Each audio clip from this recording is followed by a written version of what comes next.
నమస్తే, welcome to Andhraprabha.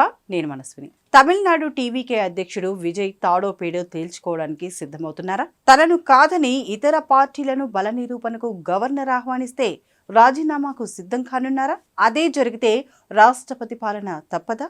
Vijay future వ్యూహం ఏంటి? ఆయన మదిలో ఏముంది అనే విషయాలను ఇప్పుడు తెలుసుకుందాం. తమిళ దళపతి విజయ్ తన మొదటి ఎన్నికల్లోనే 108 సీట్లు గెలుచుకుని దశాబ్దాల ద్రవిడ ఆధిపత్యాన్ని సవాలు చేస్తూ సింగిల్ లార్జెస్ట్ పార్టీగా నిలవడం భారత రాజకీయ చరిత్రలోనే ఒక అరుదైన ఘట్టం.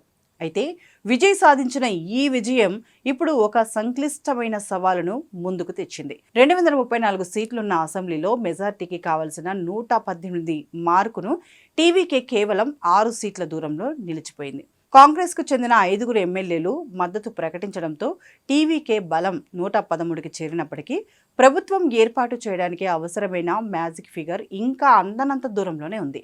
ఈ అనిశ్చితిని ఆసరాగా చేసుకుని డీఎంకే, అన్నా డీఎంకేలు లోపాయికారి ఒప్పందాలతో అధికారాన్ని దక్కించుకోవాలని చూస్తున్నారన్న వార్తలు రాష్ట్ర వ్యాప్తంగా సెన్సేషన్ క్రియేట్ చేస్తున్నాయి. ముఖ్యంగా ఈ పరిణామాలపై విజయ్ తీసుకున్న నిర్ణయం ఇప్పుడు దేశవ్యాప్తంగా చర్చకు దారితీసింది. తమను కాదని ద్రవిడ పార్టీలు అడ్డదారులు ప్రభుత్వం ఏర్పాటు చేయడానికి ప్రయత్నిస్తే తమ పార్టీకి చెందిన 107 మంది ఎమ్మెల్యేలు మూకుమ్మడిగా రాజీనామా చేస్తారని టీవీకే వర్గాలు హెచ్చరించాయి. ఒకవేళ ఇదే జరిగితే తమిళనాడులో మునుపెన్నడూ లేని విధంగా తీవ్రమైన రాజ్యాంగ సంక్షోభం తలెత్తుతుంది. ఆర్టికల్ 190 ప్రకారం ఇంత పెద్ద సంఖ్యలో రాజీనామాలు వస్తే స్పీకర్ ప్రతి ఒక్కరిని వ్యక్తిగతంగా విచారించాల్సి ఉంటుంది. అసెంబ్లీలో సగానికి సగం మంది సభ్యులు లేకపోతే ఏ పార్టీ కూడా స్థిరమైన ప్రభుత్వాన్ని నడిపించలేదు.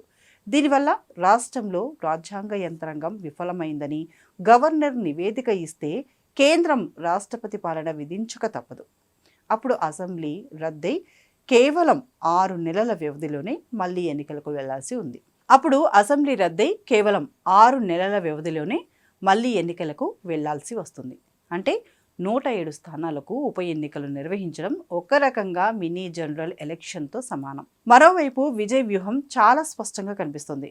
ప్రజలు మాకు పట్టం కట్టారు, కానీ కుతంత్రాలతో మమ్మల్ని పక్కన పెట్టాలని చూస్తే మళ్ళీ ప్రజా సంక్షేమంలోనే తేల్చుకుందాం అనే సంకేతాన్ని ఆయన ఇచ్చారు. తనకున్న 112 మంది మద్దతుతో పాటు మెజార్టీకి అవసరమైన మరో 6 సీట్ల కోసం విజయ్ ఇప్పుడు సిపిఐ, సిపిఎం, వీసీకే పార్టీలతో చర్చలు జరుపుతున్నారు.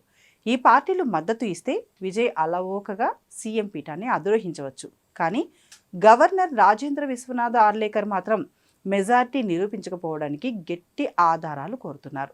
గతంలో కర్ణాటకలో అతిపెద్ద పార్టీని ఆహ్వానించిన ఫార్ములాను విజయ్ లీగల్ టీం గుర్తు చేస్తున్నప్పటికీ రాజకీయ సమీకరణాలు మాత్రం రోజుకో మలుపు తిరుగుతున్నాయి. మే 9న ప్రమాణ స్వీకారోత్సవం జరగాల్సి ఉండగా టీవీకే విసిరిన ఈ రాజీనామా అస్త్రం ద్రవిడ పార్టీల గుండెల్లో రైళ్లు పరిగెత్తిస్తోంది. తమిళనాడు ప్రజల తీర్పును గౌరవించి విజయ్కు అవకాశం ఇస్తారా, లేక రాష్ట్రం మళ్ళీ ఎన్నికల దిశగా సాగుతుందా అనేది ఇప్పుడు $1 మిలియన్ ప్రశ్నగా మారింది.